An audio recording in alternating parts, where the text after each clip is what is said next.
तर सगळ्यात महत्वाचा प्रश्न असा आहे की निवडून आल्यावर आम्ही हे करू ते करू सगळेच बोलतात. मग तुम्ही असं काय ब्ल्यूप्रिंट तुमच्याकडे रेडी आहे की प्रभागासाठी तुम्ही ही कामं विधायक कामं करणार आहात किंवा आतापर्यंत करत आलेला आहात? येणाऱ्या पुढील 5 वर्षांमध्ये उड्डाणपूल झाल्यामुळे आपल्या वारजे कर्वेनगर परिसरातील ट्रॅफिकची समस्या पूर्णपणे सॉल्व्ह झालेली असेल.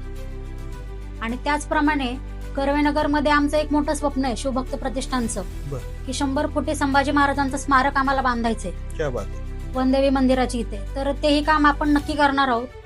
आणि आमचा असं एक ध्येय आहे की लहान मुलांसाठी आम्हाला मध्यभागी कर्वेनगरच्या की एक खेळासाठी प्लेग्राऊंड करायचंय. बरोबर.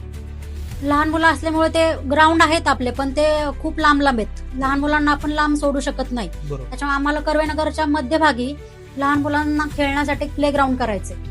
आणि असा एक मोठा विषय की आपल्या कर्वेनगरमध्ये हॉस्पिटल कुठेही नाहीये.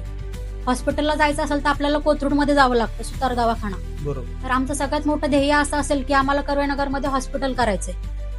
त्याचप्रमाणे आमचं सर्वात मोठं स्वप्न आहे आपल्या वारजे कर्वेनगरमध्ये एक सरकारी हॉस्पिटल उभं करायचंय की जिथे नागरिकांना सर्व सुविधा मोफत मिळतील.